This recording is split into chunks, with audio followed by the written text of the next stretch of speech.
Okay, welcome back.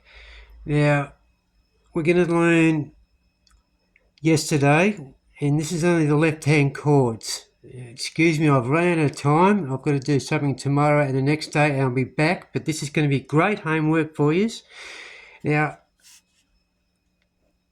that is it. Simply just freeze frame that. You've got that. Okay, they are your chords. Now, I'm going to show you in all different orders so you can practice them in both hands. Freeze frame that and then copy it out because I can't get done for copyright laws that way. And excuse me, as we're not right up with the PDF printouts at the minute. Okay, so yesterday starts off with an F chord. And as you know, in our last lesson, if you go back in our last lessons, well, if you're new here, please go back into the last lessons and do the scales, and you'll find that we did do the F chord, excuse me, but turn that up. We did the C, the F, the G, and we inverted the C. So all the C is I've put that there. That's what you call an inversion. And there's three different ways you can do it. I'll give you an example of this. There's root position. In other words, the C's on the bottom.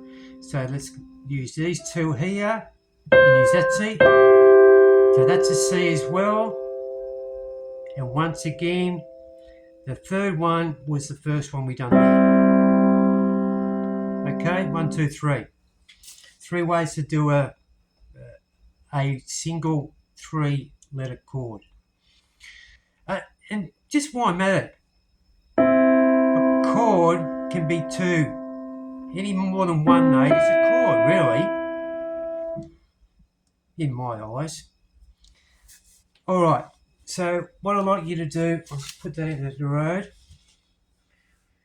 and you have all those chords in front of you. Now, I want you to, it's going to start, this is middle C, by the way, and we'll be working around this area here is what they call the sweet spot between these two C's.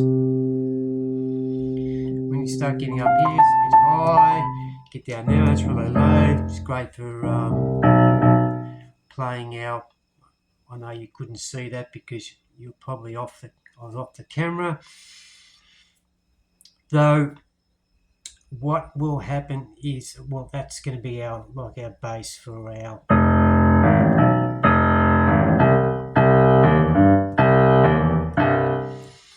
bass lines for our rock and roll songs coming up, which are Hound Dog and a couple of others from Elvis, which we'll do after this one. I want to knock this one out of the park.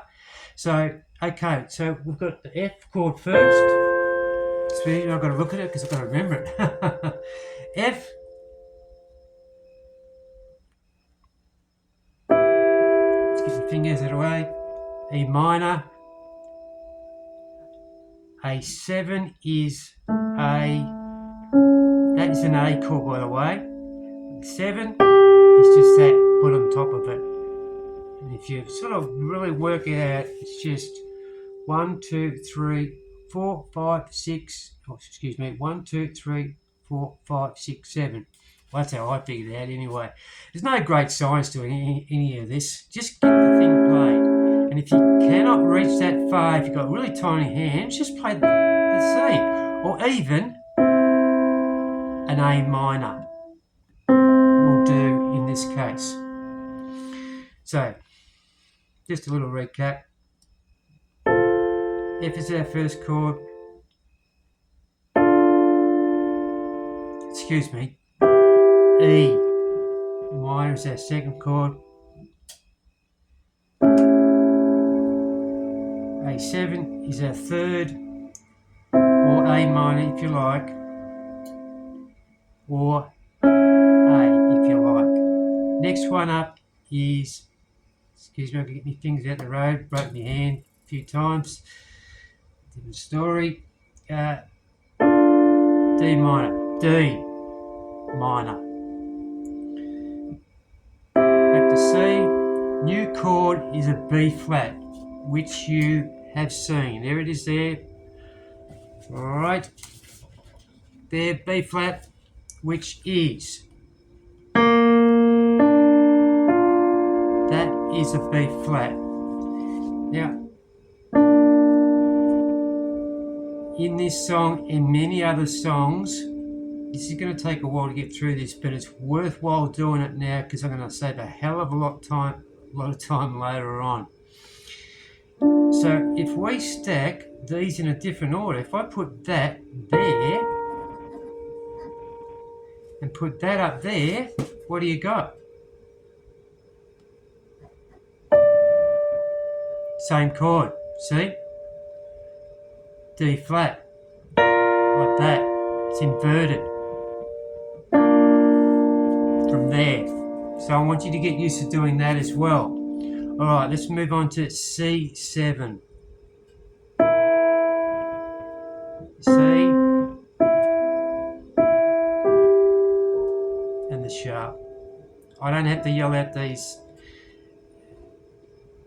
notes because you know them by now. Alright.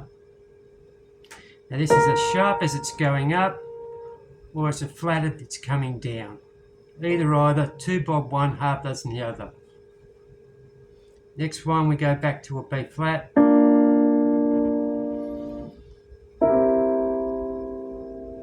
C7, F, or in our case, when we're going to do this song, we're going to put our hands together, we're going to do an F like that, inverted.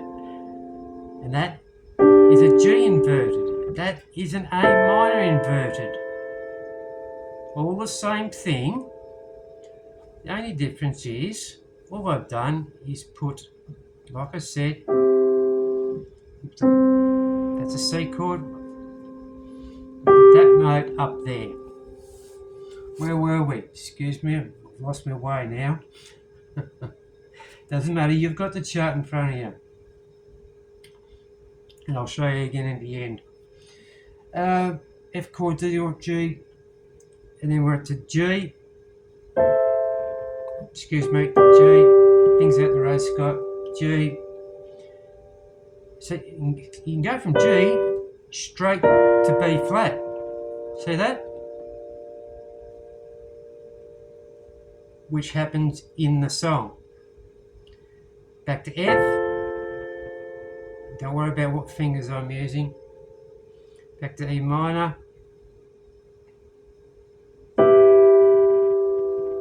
A7. D minor.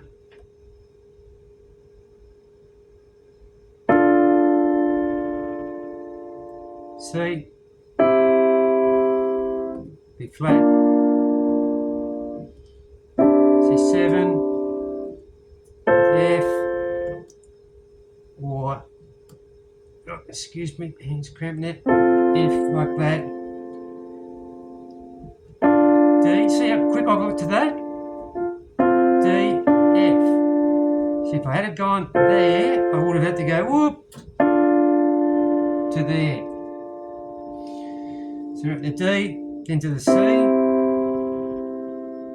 B flat again, C, F in root position, A up here, A7 or A minor, whichever you want to use in this song. It's up to you. It's your composition. That's what you've got to think about too. Back to E, A7, let's do it up here, back to E,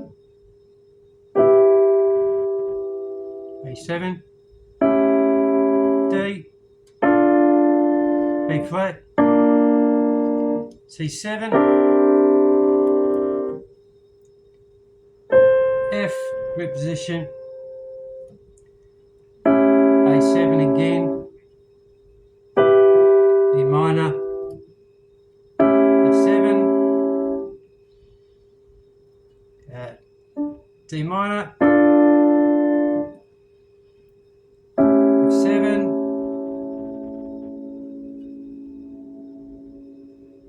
jumped ahead of myself anyway. You've got the chart in front of you, it doesn't really matter. All I want you to do is jump between these chords and do the best you can. By the time I get back here, B flat, C7, F, D minor. Now here's one from a D minor to a G. Remember? There's a G there. All I've done is put it up here. Put this note up on top.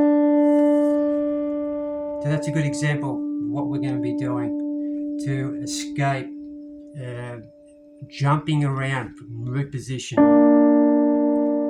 Root position again, D minor, and it finishes on an F. Now, fun thing about, in most songs, you'll find the very first chord at the end of the song is what key signature it's in. And this happens to be F. Sometimes it's wrong, most times it's right. Doesn't really matter.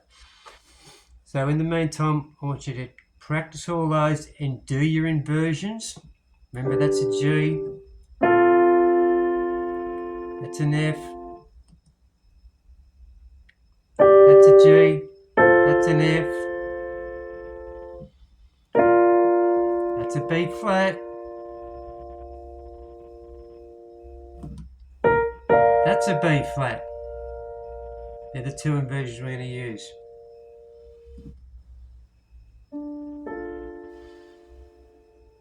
D minor, and what would that be? It would be a D minor too, wouldn't it? See? It's exactly the same as a C. You can walk up like that, see? And you know which one you're on because you've got two there and bang that one there. Hope that's not confusing. And do it with both hands because it's going to be imperative as we go down the track. As soon as we go into accompanying style, which I'm going to throw you straight in the deep end, you're going to go from the same chords with both hands. What fingers you use, it doesn't really matter. It's up to you. I don't know how big your fingers are. An octave is all right for me. I can get a ninth. They call that a ninth. That's a stretch for me. They call it tenth. I can just get that. I'm better off going like that. I can get a ninth and get an octave pretty easy. If you've got small hands, it doesn't really matter. We'll work it as we go along. Even a fifth. This is what we call a fifth. 1, 2, 3, 4, 5. Fifth. You'll often see players. I know I'm ranting on a bit here.